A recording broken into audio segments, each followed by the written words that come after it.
Hello નમસ્કાર અને welcome બેટા. લાસ્ટ લેક્ચર ની અંદર આપણે વાત કરતા હતા પેશીઓ વિશે અને એમાં તે અધિચ્છદીય પેશીઓ શીખ્યા આપણે. અધિચ્છદીય પેશીઓ પછી અધિચ્છદીય પેશીઓના પ્રકારોનો અભ્યાસ કર્યો.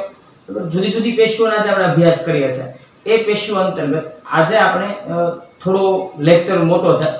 પહેલા સ્પષ્ટતા કરી દઉં કેમ કે હું લગભગ બને ત્યાં સુધી નાના લેક્ચર એટલા માટે બનાવું છું કે તમને જોવાની મજા આવે અને ઝડપથી એ નાના નાના પોઈન્ટ્સ હોય તો સમજવાની મજા આવે. પરંતુ આજે સંયોજક પેશી આપણે ભણવાની છે. તો સંયોજક પેશીના જુદા જુદા જે પ્રકારો છે એને એક સાથે આપણે પૂરા કરવા છે. એટલે આજનો લેક્ચર પ્રમાણમાં થોડો મોટો થશે.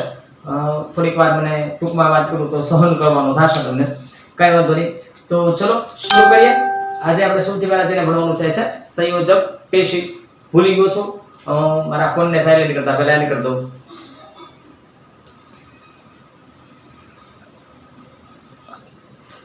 ઓકે, તો ભણીએ છીએ આપણે સૌથી પહેલા બેટા આજે એ છે સંયોજક પેશી.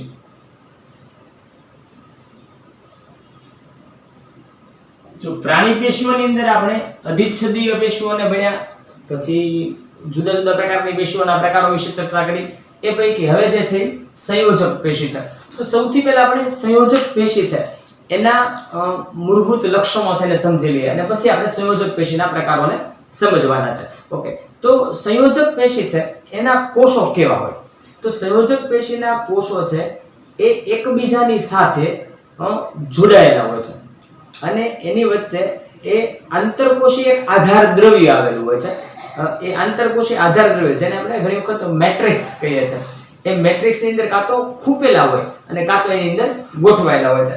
તો યાદ રાખજો, આ એક બહુ વિશિષ્ટ લાક્ષણિકતા છે એની કે સંયોજક પેશીના કોષો, એ આપણે એમ કહી શકીએ કે સંયોજક પેશીના કોષો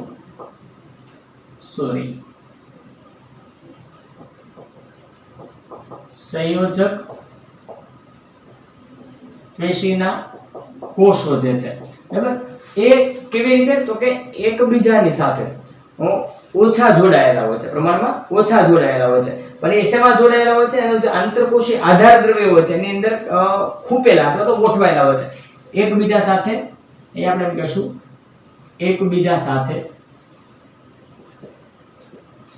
ઓછા જોડાયેલા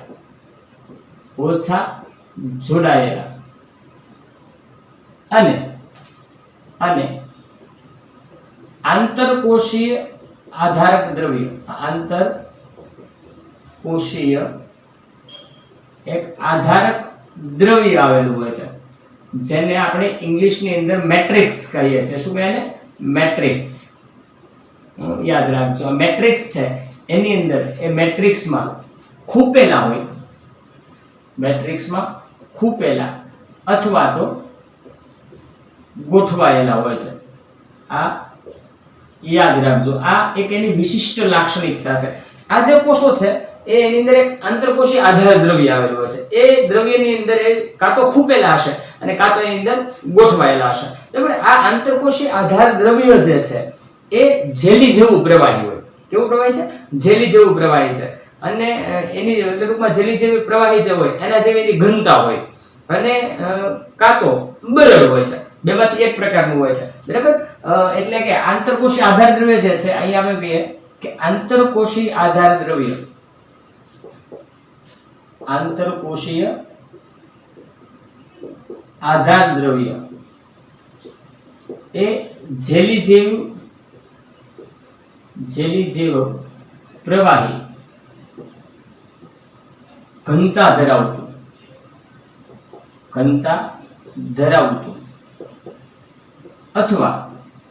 અથવા કેવું છે? બરડ. આ બેમાંથી એક પ્રકારનું હોય છે. આ આધાર દ્રવ્ય છે ને આધાર દ્રવ્યની અંદર જેમાં કોષો રહેલા હોય છે, બરાબર. પછી આપણે એક ઉદાહરણ દ્વારા વાત કરશું એટલે એની લાક્ષણિકતાઓને નોંધી લઈએ. તો આધાર દ્રવ્ય જે છે, આ જેલી જેવું આધાર દ્રવ્ય, એની વિશેષ લાક્ષણિકતા છે. તો આ આધાર દ્રવ્ય છે એનો સ્વભાવ કેવો હોય? તો આધાર દ્રવ્ય છે એનો સ્વભાવ છે ની વાત કરીએ તો એનો સ્વભાવ છે વિશિષ્ટ જે પેશીઓ છે એના વિશિષ્ટ કાર્યો હોય છે. એ કાર્યોને અનુરૂપ એનો સ્વભાવ હોય. જેમ કે આપણી પાસે ઘણી બધી જુદી જુદી પેશીઓ છે. સંયોજક પેશીમાં રુધિર છે, બરાબર, રુધિર છે, પછી અસ્થિ છે, કાસ્થિ છે, આ બધી આપણી સંયોજક પેશીઓ છે. તો એની અંદર રુધિર છે પ્રવાહી સંયોજક પેશી છે, તો એનું આધાર દ્રવ્ય છે એ તરલ પ્રવાહી સ્વરૂપનું છે, જ્યારે અસ્થિ છે એ શરીરને આધાર આપવાનું કામ કરે છે, હાલિકા, બરાબર. તો એનું આધારક દ્રવ્ય છે એ એના કાર્યને અનુરૂપ હશે. કાસ્થિ છે એ ઘણી જગ્યાએ આવેલી હોય છે, આપણે આગળ વાત કરશું નહીં, તો એનું કાર્ય પાછું કંઈક અલગ પ્રકારનું છે, તો એ પ્રકારે એનું આધારક દ્રવ્ય હશે. એટલે જે તે પેશીનો સ્વભાવ જે છે, એના આધારક દ્રવ્યનો જે સ્વભાવ છે, એના વિશિષ્ટ પેશી જે છે એના કાર્યને અનુરૂપ હોય છે, બરાબર છે, અને એના અનુરૂપ એ પરિવર્તનશીલ પણ હોય છે. ઓકે, તો આપણે એમ કહી શકાય કે આ આંતરકોશીય આધાર દ્રવ્યોનો સ્વભાવ, આંતરકોશીય આધાર દ્રવ્ય જે છે એનો સ્વભાવ પેશીના વિશિષ્ટ કાર્યોને, પેશીના કોષોના એમ કહીએ આપણે, પેશીના કોષોના વિશિષ્ટ કાર્યને અનુરૂપ, વિશિષ્ટ કાર્યને અનુરૂપ એ પણ વિશિષ્ટ પ્રકારનું હોય છે, બરાબર. એટલે પેશી કયા પ્રકારનું કાર્ય કરે છે એના અનુસાર એ બધી જ પેશીમાં જુદા જુદા પ્રકારનું, એટલે કે પરિવર્તનશીલ હોઈ શકે. હવે તો આપણને એમ થાય કે આ પેશીઓ કઈ કઈ, આવી સંયોજક પેશીની વાત કરીએ તો ઉદાહરણ લેવા હોય તો કહી શકાય કે દાખલા તરીકે રુધિર એ સંયોજક પેશી છે, એની સિવાય અસ્થિ એ સંયોજક પેશી છે, કાસ્થિ એ પણ સંયોજક પેશી છે. આવી જુદી જુદી પેશીઓ છે, બધાને આપણે અભ્યાસ કરવાનો છે એટલે બધાના નામ લખતો નથી. ઓકે, તો શરૂઆત કરીએ આપણે પહેલા. તો સૌથી પહેલી જે પેશી છે આની અંદર સૌથી પહેલા ક્રમે જે આવે છે એ છે રુધિર. આપણે સૌથી પહેલા પ્રવાહી જે સંયોજક પેશી છે એની અંદર પહેલી સંયોજક પેશી એટલે એ છે આપણી રુધિર, જેને આપણે બ્લડ, બરાબર, રુધિર, રક્ત એવા જુદા જુદા નામથી ઓળખતા હોઈએ છે. હવે આપણે જ્યારે કોષો વાળો પાઠ ભણતા હતા બેટા, ત્યારે તમને યાદ હશે કે મેં તમને રુધિરના કોષો છે એના ફોટોગ્રાફ્સ દેખાડ્યા હતા. તો આ જે રુધિરના કોષો છે એ જુદા જુદા પ્રકારના હોય છે, અને આપણે શીખ્યા હતા કે રુધિર રસની અંદર રહેલા હોય છે. તો તમે જોયું હશે કે એની અંદર જુદા જુદા પ્રકારના ઘણા બધા કોષો છે. એ શેમાં હોય છે? રુધિરના આંતરકોશીય આધારક દ્રવ્યની અંદર હોય છે. એ આંતરકોશીય આધારક દ્રવ્ય એટલે કોણ? આપણો રુધિર રસ, બરાબર. રુધિર રસ છે એ રુધિરનું આંતરકોશીય આધારક દ્રવ્ય છે. તો આપણે શરૂઆત ત્યાંથી જ કરીએ. પહેલા તો આધારક દ્રવ્યને સમજીએ. તો એમ કહેશું કે રુધિરના જે આંતરકોશીય આધારક દ્રવ્યનો જે ભાગ છે એને રુધિર રસ કહેવામાં આવે છે. સૌથી પહેલા એમ કહીએ કે રુધિરના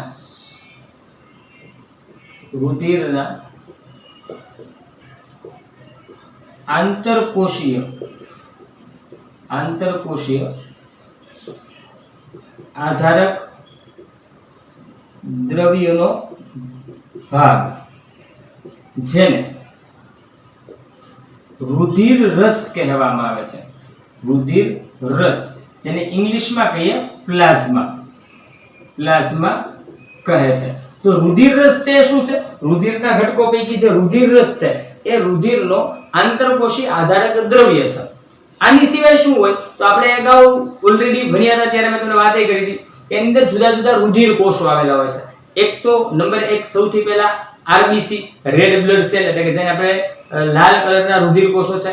એક સફેદ કલરના, શ્વેત કલરના આવા રુધિર કોષો હોય છે જેને આપણે ડબલ્યુબીસી એટલે કે વ્હાઇટ બ્લડ સેલ કહીએ છીએ, બરાબર. અને એની સિવાય ત્રાક કણો, જેને આપણે પ્લેટલેટ્સ કહીએ છીએ, એ આ જે આધારક દ્રવ્યો હોય છે એની અંદર નિલંબિત થઈને રહેલા હોય છે, બરાબર. એટલે એની અંદર તરતા હોય છે એમ પણ આપણે કહી શકીએ. ઓકે, તો રુધિર કોષો કેટલા પ્રકારના છે? પહેલા તો એની વાત કરીએ તો અહીંયા એમ કશું કે રુધિર જે આ પેશી છે, બરાબર ને, એ પેશીના કોષો. તો રુધિરમાં અહીં આપણે એમ કહી શકાય કે રુધિરમાં લાલ રુધિર કોષો જેને ટૂંકમાં આપણે કહીએ આરબીસીઝ, રેડ બ્લડ સેલ્સ, આરબીસીઝ. પછી શ્વેત રુધિર કોષો છે, શ્વેત રુધિર કોષો જેને આપણે કહીએ ડબલ્યુબીસીઝ એટલે કે વ્હાઇટ બ્લડ સેલ્સ. અને ત્રાક કણો જેને આપણે પ્લેટલેટ્સ કહીએ છીએ, બરાબર ને. તો આ ત્રાક કણો એ નિલંબિત થઈને રહે છે. કેવા હોય છે? નિલંબિત અવસ્થામાં હોય છે. નિલંબિત રહે છે. રુધિરની અંદર આ કોષો નિલંબિત અવસ્થામાં એટલે કે મુક્ત રીતેમાં તરતા હોય છે. ઓકે. આ સિવાય રુધિરમાં શું હોય? તો આ સિવાય રુધિરની અંદર બીજા કેટલાક દ્રવ્યો હોય છે, જેમ કે પ્રોટીન છે, મીઠું એટલે કે આપણે જેને સોડિયમ ક્લોરાઇડ કહીએ છીએ, એની સિવાય અંતઃસ્રાવો પણ રુધિરની અંદર જોવા મળે છે. તો આ બધી બાબતોને અહીંયા નોંધ કરીએ તો આપણે એમ કહીએ કે આ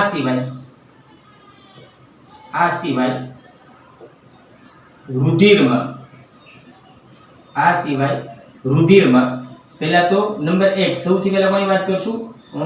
પ્રોટીન, મીઠું તમારી ટેક્સ્ટ બુકમાં લખ્યું છે એટલે કે સોડિયમ ક્લોરાઇડ, તેમજ અંતઃસ્રાવો વગેરે પણ હોય છે. આટલા આ દ્રવ્યો હોય છે રુધિરની અંદર. કોણ કોણ છે? તો પહેલા વાત કરીએ આપણે કે એનું આધારક દ્રવ્ય કોણ? તો એનું આધારક દ્રવ્ય છે એ કોણ છે? રુધિર રસ છે. એની સિવાય વાત કરીએ કે એના કોષો કયા છે? તો કે WBC છે, RBC છે અને પ્લેટલેટ્સ એટલે કે રક્તકણો છે, શ્વેતકણો છે અને ત્રાકકણો છે. એની સિવાય વાત કરીએ કે એની અંદર કયા દ્રવ્યો હોય છે? તો પ્રોટીન હોય છે, મીઠું હોય છે અને એની સિવાય કેટલાક અંતઃસ્રાવો પણ હોય છે. તો આ રુધિર જે છે એ કામ શું કરે છે? આપણી પ્રવાહી સંયોજક પેશી છે. જો રુધિર સંયોજક પેશી છે, પરંતુ એનો એક ખાસ યાદ રાખજો, એને પ્રવાહી સંયોજક પેશી કહેવામાં આવે છે. તો આ પ્રવાહી સંયોજક પેશી કાર્ય શું કરે છે? તો આપણા શરીરની અંદર ઓક્સિજન, કાર્બન ડાયોક્સાઇડ, આંતરડામાં પાચિત થયેલો ખોરાક, બરાબર, આ બધા જ દ્રવ્યોનું વહન કરાવવાનું કામ કરે છે. આ ઉપરાંત આપણા શરીરના કોષોમાં જે ઉત્સર્ગ દ્રવ્યો, નકામા પદાર્થો, ઝેરી દ્રવ્યો ઉત્પન્ન થાય છે, એને કોષોમાંથી એકત્ર કરી અને ચોક્કસ જગ્યાએ પહોંચાડવાનું કામ પણ રુધિર દ્વારા થતું હોય છે. એની સિવાય જો વાત કરીએ તો અંતઃસ્રાવો છે, એનું એક ભાગમાંથી બીજા ભાગમાં વહન કરાવવાનું કામ પણ રુધિર દ્વારા થાય છે. તો આપણે જો એની યાદી તૈયાર કરીએ તો એમ કહી શકાય કે રુધિર શું કાર્ય કરે છે? તો કે પહેલા તો ઓક્સિજન અને કાર્બન ડાયોક્સાઇડ, બરાબર ને? તો ઓક્સિજન અને કાર્બન ડાયોક્સાઇડ આપણે ટૂંકમાં લખીએ તો કે વાયુ. એની સિવાય પાચિત ખોરાક, વાયુઓ, પછી પાચિત ખોરાક, પછી ઉત્સર્ગ દ્રવ્યો અથવા ઉત્સર્ગ પદાર્થો પણ તમે લખી શકો, તેમજ અંતઃસ્રાવો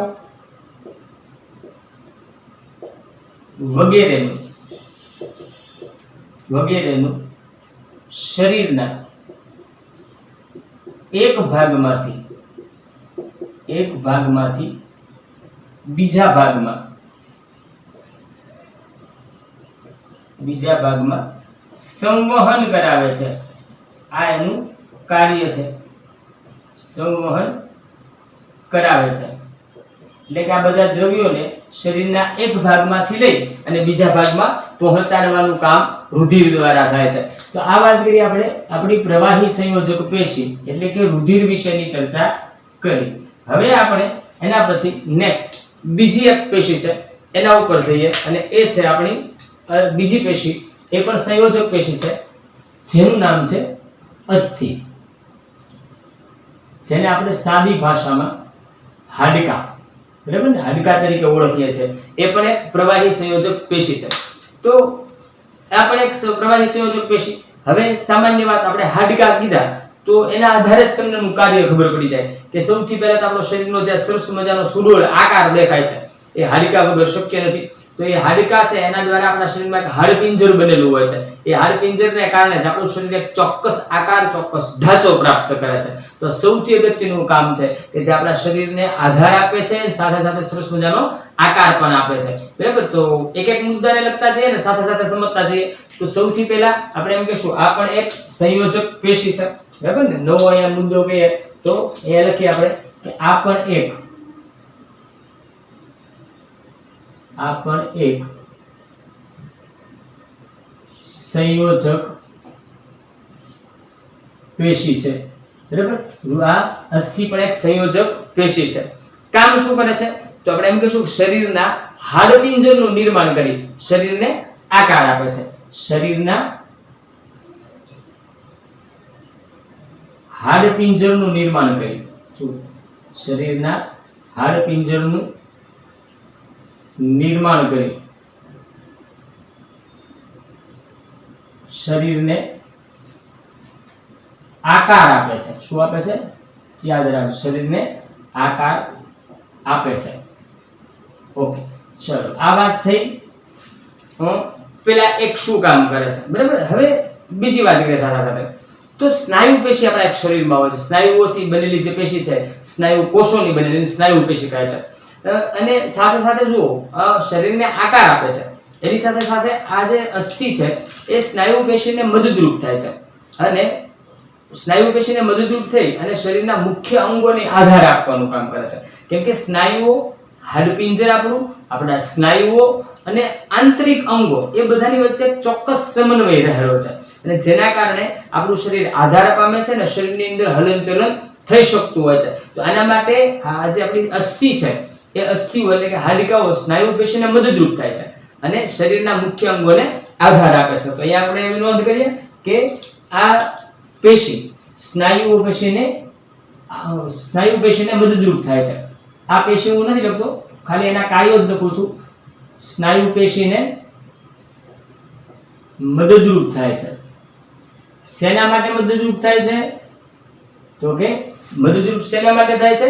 તો કે આ પેશી સ્નાયુ પેશીને મદદરૂપ થાય છે અને શરીરના મુખ્ય અંગો જે છે અને શરીરના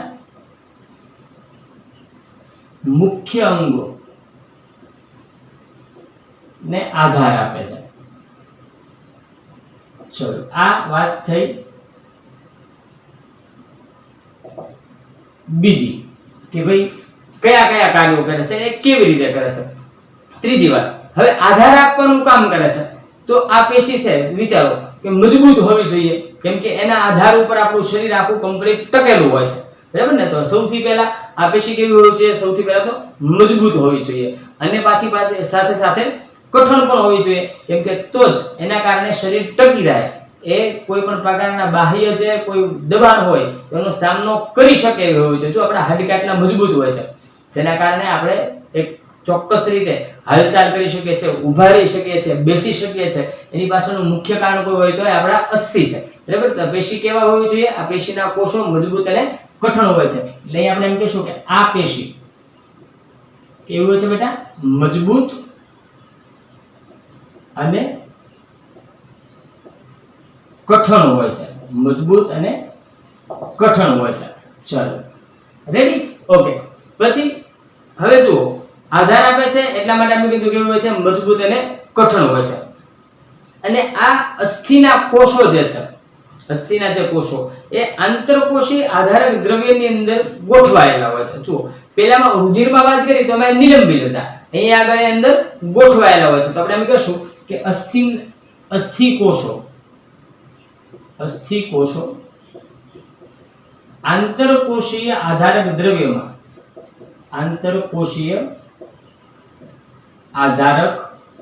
દ્રવ્યમાં ગોઠવાયેલા હોય છે.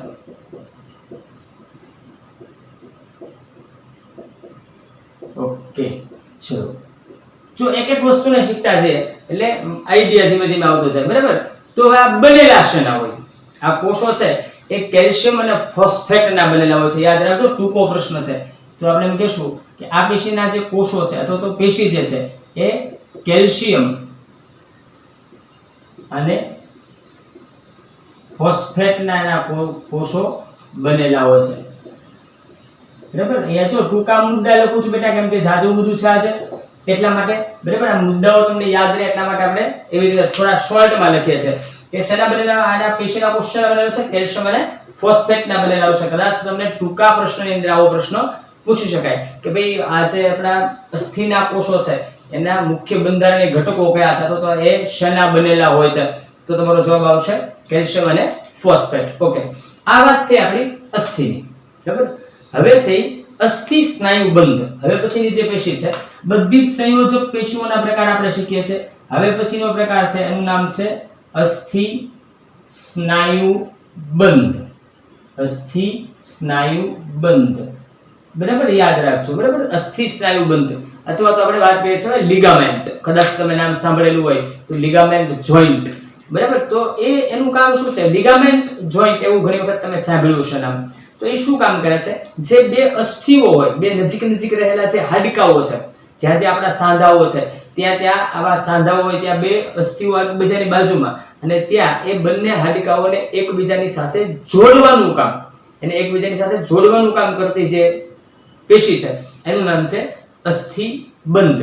એક છે સ્નાયુબંધ. એ બંને આપણે ભેગા જ ભણવાના છે. તો સૌથી પહેલા આપણે એમ કહેશું કે આગળ હોય છે તો કે બે નજીકના કે ક્રમિક અસ્થિઓ એક ચોક્કસ પ્રકારની પેશી દ્વારા જોડાયેલા હોય છે, અને એ સંયોજક પેશીને અસ્થિ સ્નાયુબંધ કહેવામાં આવે છે. આપણે એની ઓળખ આપીએ તો એમ કહી શકાય કે બે નજીકના, એમ કહી શકાય બે નજીકના કે ક્રમિક અસ્થિઓ એક અન્ય પ્રકારની સંયોજક પેશી દ્વારા જોડાયેલા હોય છે. સંયોજક પેશી દ્વારા જોડાયેલા હોય છે.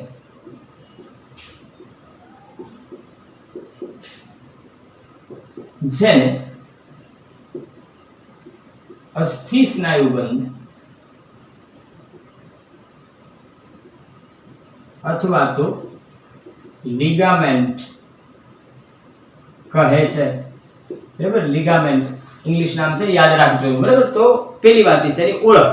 એનો અર્થ એવો થાય તો અહીંયા આપણી જે ઓળખ આપી એમાં જ ખબર પડી ગઈ ક્યાં આવેલી હોય છે. અસ્થિઓ છે બે જગ્યાએ જોડાણ સ્થાન છે ત્યાં આવેલી હશે. તો હવે સાંધામાં આવેલી છે તો તમે જોઈ શકો છો કે આપણા જેટલા સાંધાઓ છે એ મૂવમેન્ટ કરી શકે છે. એ મૂવમેન્ટ થતા હોય તો એનો અર્થ એવો થાય છે કે એ પેશી કેવી હોવી જોઈએ? સ્થિતિસ્થાપક હોવી જોઈએ. બરાબર ને? એ મૂવમેન્ટ તો જ કરી શકે કે જો એ સ્થિતિસ્થાપક હોય એટલે એક લક્ષણ ક્યાંથી આવે કે ભાઈ હા જે આપણા સાંધાઓ છે ત્યાં જો એ આવેલી હોય તો સ્થિતિસ્થાપક હોય છે. નંબર 2 કે એ સાંધાઓ છે એને બરાબર જકડી રાખે એના માટે મજબૂત હોવી જોઈએ. તો બે લાક્ષણિકતાઓ આપણી થઈ. તો આપણે એમ કહીશું કે આ પેશી કેવી હોય છે? કેવી હોય છે? સ્થિતિસ્થાપક. યાદ રાખજો. કેવી છે બેટા? સ્થિતિસ્થાપક અને મજબૂત. ટૂંકમાં યાદ રાખીએ, સ્થિતિસ્થાપક અને મજબૂત હોવી જરૂરી છે.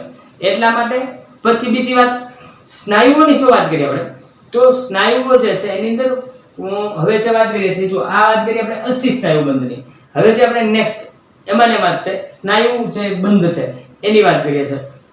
તો સ્નાયુઓ છે એની અંદર ખૂબ જ ઓછું આંતરકોશી આધારક દ્રવ્ય હોય છે. સ્નાયુની અંદર એ યાદ રાખવા જેવો મુદ્દો છે કે સ્નાયુમાં ખૂબ જ ઓછું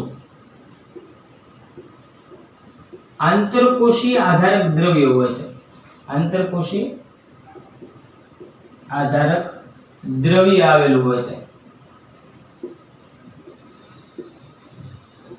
ખૂબ જ ઓછું આંતરકોશી આધારક દ્રવ્ય આવેલું હોય છે.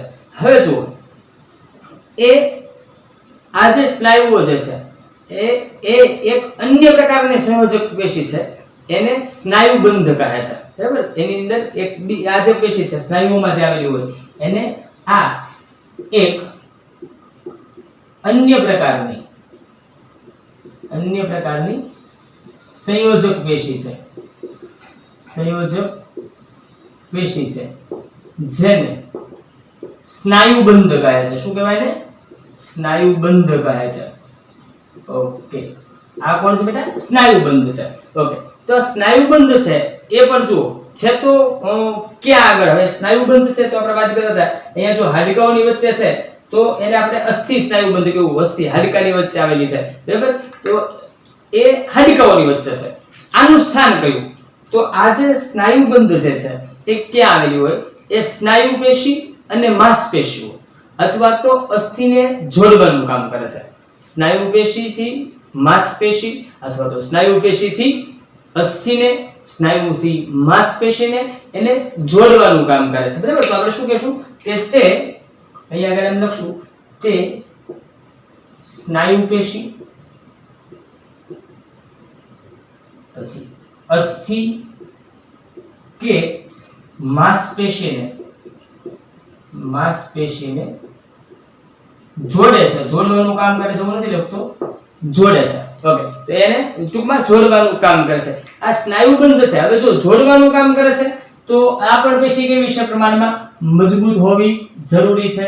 તો એના માટે પણ એક લાક્ષણિકતા એવી આવી શકે કે આ પેશી છે એ કેવી હશે? પ્રમાણમાં ખૂબ જ મજબૂત હશે અને સાથે સાથે એ થોડી ઘણી સ્થિતિસ્થાપકતા પણ એમાં હોવી જરૂરી છે. બરાબર, તો આપણે અહીંયા આગળ લખીએ એની સાથે કે તે આ પેશી છે મજબૂત, આ પેશી મજબૂત, ઓછી સ્થિતિસ્થાપક, પહેલાના પ્રમાણમાં ઓછી સ્થિતિસ્થાપકતા છે પરંતુ પ્રમાણમાં ઓછી સ્થિતિસ્થાપક અને રેસાવાળી હોય છે. આ ખાસ યાદ રાખજો, કેવી છે? રેસાવાળી હોય છે. હવે હું એક વખત ખાલી બેટા કેમેરામાં બોર્ડ જોઈ લઉં, કમ્પ્લીટ બધા અક્ષરો આવી જાય છે કે કેમ, કપાતું નથી ને કાંઈ અંદરથી, એને જોવું જરૂરી છે. ઓકે, ના બરાબર જ આવે છે. ચલો, અને પાછી રેસાવાળી પેશી હોય છે. ઓકે, તો આ વાત છે એથી બેટા આપણે અસ્થિ સ્નાયુબંધની વાત કરી. હવે જેની વાત કરવાની છે એ છે હવે પછીની પેશી, એનું નામ છે કાસ્થિ. ઓકે, હવે વાત કરીએ છે કઈ પેશી છે? કાસ્થિ. હવે વાત કરીએ આપણે કાસ્થિની. અસ્થિ, પછી અસ્થિ સ્નાયુબંધ અને કાસ્થિ. તો આ પણ એક અન્ય પ્રકારની સંયોજક પેશી છે જેમાં કોષોની વચ્ચે પર્યાપ્ત સ્થાન હોય છે. બરાબર, ચલો આપણે પહેલા એક મુદ્દો લખીએ. અહીં આપણે એમ કહીશું આ પણ એક પ્રકારની સંયોજક પેશી છે.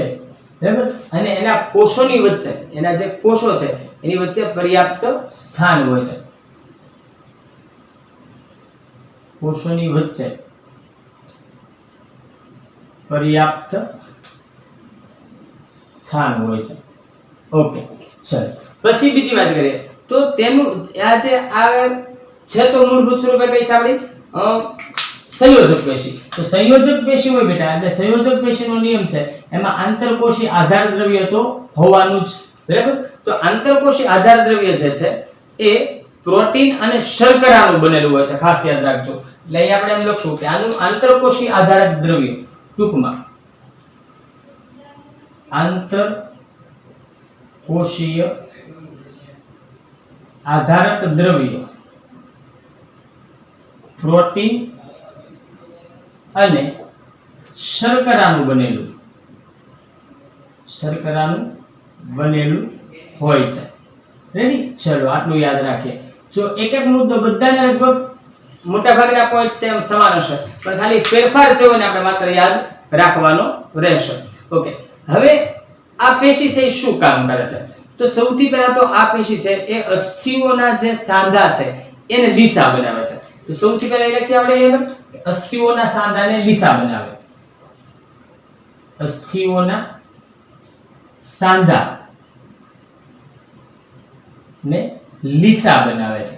એટલે એનો અર્થ એવો થયો કે જ્યાં સાંધા આવેલા છે ત્યાં આ પેશી આવેલી હોય છે અને ત્યાં ગોઠવાયેલી હોય એટલે સાંધાઓ છે એ વ્યવસ્થિત બુરાય અને પરિણામે લીસા બને છે. ઓકે, બીજી વાત, કઈ જગ્યાએ આવેલી હોય? તો કે આ સિવાય, આ અસ્થિના સાંધા સિવાય ક્યાં? તો કે નાક, કાન, ગળું, શ્વાસ નળી, આ દરેક જગ્યાએ હાજર હોય છે. તો અહીં આપણે એમ કહી શકાય ક્યાં આગળ? તો કે નાક, કાન, ગળું, શ્વાસ નળી માં હાજર વગેરે જગ્યાએ હાજર હોય છે. ટૂંકમાં મુદ્દા લખું છું એટલા માટે બેટા. હવે બીજી વાત જુઓ તો અસ્થિ અને કાસ્થિમાં ફેર શું? અસ્થિ અને કાસ્થિ વચ્ચેનો સામાન્ય ડિફરન્સ કહો તો આ કાન જે છે આપણે કાસ્થિના બનેલો છે. કાસ્થિને બેટા વાળી શકાય, અસ્થિ હાડકા છે એ આ આપણા હાથના હાડકા છે એને વાળી શકાતા નથી. બરાબર, આ સૌથી મોટો ફેર છે એનો. કાસ્થિને વાળી શકાય છે એટલે એ સ્થિતિસ્થાપકતા ધરાવે છે, જ્યારે આપણા હાડકાઓ એટલે કે અસ્થિ છે એ સ્થિતિસ્થાપકતા ધરાવતી નથી. ઓકે, એના પછીની અન્ય એક બીજી એ પણ સંયોજક પેશી છે અને એનું નામ છે તંતુ ઘટક પેશી. શું નામ છે? તંતુ ઘટક પેશી. ચલો વાત કરીએ તંતુ ઘટક પેશીની. ઓકે, હવે આ પેશી છે એ ક્યાં હોય છે? તો કે ત્વચા કે સ્નાયુ પેશી કે માંસપેશીઓની વચ્ચે? ક્યાં ક્યાં? ત્વચા કે સ્નાયુ પેશી કે માંસપેશીની વચ્ચે, માંસપેશીની વચ્ચે આવેલી હોય છે. એટલે આ એનું સ્થાન થયું. કઈ જગ્યાએ છે? તો કે કાં તો સ્નાયુ પેશી ને માંસપેશીની વચ્ચે, અથવા તો માંસપેશી ને ત્વચાની વચ્ચે એ આવેલી હોય છે. હવે રુધિરવાહિનીની ચારે તરફ અને અસ્થિ મજ્જામાં પણ એ જોવા મળે છે. બીજે ક્યાં જોવા મળે છે? રુધિરવાહિનીની ચારે તરફ, રુધિરવાહિનીની ચારે તરફ. રુધિરવાહિની જે હોય છે આપણી, જે જુદા જુદા પ્રકારની ધમનીઓ અને શિરાઓ અને બધી, એની ચારે તરફ અને એની સિવાય અસ્થિ મજ્જામાં. એ બીજે ક્યાં જોવા મળે છે? અસ્થિ મજ્જામાં. ઓકે, અસ્થિ મજ્જામાં જોવા મળે છે. ઓકે, વાત કરીએ આગળ. તો જો પહેલા તો તંતુ ઘટક પેશી ક્યાં હોય? તો ત્વચા, સ્નાયુ કે માંસપેશીઓની વચ્ચે હોય છે, રુધિરવાહિનીની ચારે તરફ, અથવા તો અસ્થિ મજ્જામાં જોવા મળે છે. કામ શું કરે છે? નું કામ છે અંગોની અંદર જે ખાલી જગ્યાઓ હોય છે એ ખાલી જગ્યાઓને ભરવાનું કામ કરે છે. આપણા જે અંગો હોય, જુદા જુદા અંગો જે આપણા શરીરમાં ગોઠવાયેલા છે, એ અંગોની વચ્ચે અમુક ખાલી જગ્યાઓ હોય, તો એ ખાલી જગ્યાઓને ભરવાનું કામ કરે, જેથી એ અંગો છે પોતાના સ્થાન ઉપર વ્યવસ્થિત ગોઠવાયેલા રહે. બરાબર ને? તો એ અંગની અંદરની, અહીંયા એમ કહેશું, અંગોની અંદરની ખાલી જગ્યાઓને ભરે છે, ખાલી જગ્યાઓને ભરવાનું કામ કરે છે, તો ભરે છે, જેથી કરીને અંગો છે પોતાના સ્થાન ઉપર નિયત સ્વરૂપે જળવાઈ રહેશે. તો એનો અર્થ એવો થયો, ખાલી જગ્યાને ભરે છે, સ્થાન ઉપર જળવાઈ રહે, તો અંગોને શું આપે છે? આધાર આપવાનું કામ કરે છે. તો આપણે અહીંયા લખી શકાય કે તે આંતરિક અંગોને આધાર આપે છે અને સાથે સાથે સમારકામમાં મદદરૂપ થાય છે. તો અહીંયા આપણે એમ કહી શકીએ કે આંતરિક અંગોને આધાર આપે છે, આંતરિક અંગોને આધાર આપે છે અને સમારકામ એટલે કે રિપેરિંગ નું કામ, સમારકામમાં મદદ કરે છે અથવા તો મદદરૂપ થાય છે. રેડી? આ વાત થઈ છે એની તંતુ ઘટક પેશીની. અને હવે એના પછીની હજી એક છે સંયોજક પેશી. એનું નામ છે, કેમ પણ જમાવટ છે ને આજે જોરદાર, આખું બોર્ડ ભરી દીધું છે અને પ્રમાણમાં અક્ષરો પાછા થોડા નાના કર્યા છે, કેમ કે મને ખબર હતી જાદુ બધું આપણું કામ છે. બરાબર? હવે જે છે ચિંતા ન કરો, છેલ્લી પેશી છે અને એ છે મેદપૂર્ણ પેશી. નામ શું છે બેટા? મેદપૂર્ણ પેશી. મેદપૂર્ણ પેશી. બરાબર? મેદ એટલે ચરબી. બરાબર ને? તો એનો સીધી વાત છે મેદપૂર્ણ, મેદથી પૂરાયેલી એટલે કે મેદપૂર્ણ પેશી. તો મેદ એટલે ચરબી અને ચરબીથી પૂરાયેલી એટલે એનો અર્થ એમ થાય કે ચરબી કે મેદનો સંગ્રહ કરવાનું કામ કરતી હશે. બરાબર? તો પહેલો જ મુદ્દો લખીએ કે મેદ કે ચરબીનો સંગ્રહ કરતી પેશી. મેદ કે ચરબીનો સંગ્રહ કરતી પેશી એટલે મેદપૂર્ણ પેશી. રેડી? મેદ કે ચરબીનો સંગ્રહ કરવા વાળી પેશી છે. ક્યાં આવેલી હોય? તો આપણી જે ત્વચા છે એની એક્ઝેક્ટ નીચે અને આંતરિક અંગોની વચ્ચે. ત્વચા, પછી મેદપૂર્ણ અને પછી અંગો. એટલે આમ કહી શકાય, માની લો આ ત્વચા છે અને અહીંયા આગળ અંગો આવેલા છે, એની વચ્ચેની આ જે જગ્યા છે ત્યાં આગળ મેદપૂર્ણ પેશી આવેલી હોય છે. ઓકે, તો શું કહેશું ક્યાં આવેલી છે? ત્વચા અને આંતરિક અંગોની વચ્ચે જોવા મળે છે. તો અહીંયા આપણે લખીએ કે ત્વચા અને આંતરિક અંગોની વચ્ચે એ આવેલી હોય છે. બરાબર? ઓકે, ચલો પછી નેક્સ્ટ બીજી વાત કરીએ. તો આ પેશી છે જે મેદપૂર્ણ પેશી, એ પેશીના કોષો હવે જુઓ શેનો સંગ્રહ કરે છે? ચરબીનો. તો એ ચરબી કે મેદના ગોલકોથી ભરેલા હોય છે. સીધી વાત છે, સંગ્રહ કરે છે તો એમાં હોય શું? ચરબી કે મેદના ગોલકો. તો આપણે એમ કહીશું કે આ પેશીના કોષો, આ પેશીના કોષો ચરબી કે મેદના ગોલકોથી ભરેલા ગોલકો એટલે નાના નાના ગોળા જેવી રચના હોય છે, ગોલકોથી ભરેલા હોય છે, રેડી, એનાથી ભરેલા હોય છે.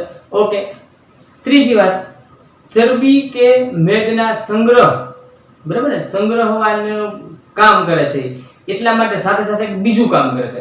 ચરબીનો સંગ્રહ કરે છે એટલા માટે ઉષ્માના નિયમનનું પણ કાર્ય કરે છે. તો આપણે એમ કહેશું કે એ કોનું સંગ્રહ કરે છે? ચરબીનો સંગ્રહ કરે છે, એટલા માટે ઉષ્માના નિયમનનું પણ કાર્ય કરે છે. અહીં આપણે એમ લખી શકીએ કે આ પેશીના કોષો, એમ લખશો આપણે કે આ પેશીના કોષો ચરબી કે મેદનો સંગ્રહ કરવાને લીધે, ચરબી કે મેદનો સંગ્રહ કરવાને લીધે શું કામ કરે છે? તો ઉષ્મા નિયમનનું કાર્ય કરે છે. ઉષ્મા નિયમન, શરીરનું તાપમાન જાળવવાનું, બરાબર ને, શરીરનું તાપમાન જાળવવાનું કાર્ય પણ કરે છે. ચલો, તો અહીંયા આગળ આપણી સંયોજક પેશી પૂરી થાય છે, બરાબર. ચલો હવે આગળની વાત સમજીએ. સંયોજક પેશી તો પૂરી થઈ ગઈ, બરાબર. એટલે તમારે આ જે જુદી જુદી સંયોજક પેશીઓ છે એનો તમારે સરસ રીતે અભ્યાસ કરવાનો રહેશે. બીજી વાત અગત્યની, તો હોમવર્ક કેવી રીતે કરશું? સૌથી મોટો પ્રશ્ન એ આવે ને. બીજી તો ટેક્સ્ટ બુક ની અંદર તમારે આવે છે લખેલું સંયોજક પેશી, પછી આ સળંગ તમને પેરેગ્રાફના સ્વરૂપમાં લખેલું છે. આવા મુદ્દાઓ નથી, અત્યાર સુધી તમે ભણ્યા છો એટલે તમને આઈડિયા હશે જ.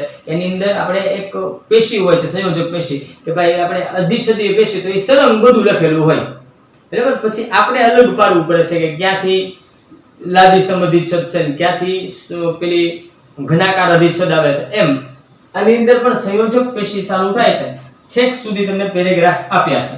આપણે તમને સરળતા થાય એટલા માટે આપણે આ વિભાગો જુદા જુદા કરી નાખ્યા છે. ઓકે, મુદ્દાઓ મેં અહીંયા લખ્યા છે. તમારે આ જેટલી દેખાય છે બધી જ ટૂંક નોંધ 2 વખત લખવાની છે, બરાબર. 1 2 3 4 5 6 અને 7, 1 2 3 4 5 6 અને 7, 7 ટૂંક નોંધ થાય છે. 7 ટૂંક નોંધ તમારે 2 ટાઈમ્સ 2 વખત લખવાની છે, બરાબર. નાની નાની ટૂંક નોંધો છે, આરામથી થઈ જશે. થોડું એવું કામ છે, પરંતુ ધ્યાન રાખજો આમાં જે મેં મુદ્દા લખ્યા છે એમ ન લખતા, કેમ કે ઘણા બધા મુદ્દાઓ છે મેં ટૂંકાવ્યા છે, કેમ કે આપણે ઘણું બધું ભણવાનું હતું. તો આખા મુદ્દા જો દરેક વખતે હું જેમ લખું છું લખવા લઉં બેટા આખા પોઈન્ટ્સ, તો આખો પ્રશ્ન પૂરો ન થાય. અને મેં જોયું હતું તો ખાસ કરીને જો તમને કમ્પ્લીટ ભણાવું તો બેટા 2 કે 3 વિભાગ છેલ્લી જે ટૂંક નોંધ છે બાકી રહી જતી હતી. તો મેં એવું વિચાર્યું કે બાકી નહીં રાખવી અને સંયોજક પેશી એક સાથે જ પૂરી થઈ જાય તો વચ્ચે કટકો ન કરવો પડે અને આપણે સરળતાથી આગળ વધી શકાય. એટલે તમારે હોમવર્ક છે એને આને નજર સામે રાખવાનું છે અને લખવાનું છે ટેક્સ્ટ બુકમાંથી. એટલે એમાંથી તમે પૂરા મુદ્દાઓ લખશો. મુદ્દા આ જ પ્રમાણે લખવાના છે, આ જ પોઈન્ટ્સ આવશે, બરાબર. પરંતુ એને વિસ્તારથી ટેક્સ્ટ બુકમાં પાછા એવી રીતે લખવાના છે. અને આ 7 ટૂંક નોંધ છે એને 2 ટાઈમ્સ 2 વખત લખો, બરાબર.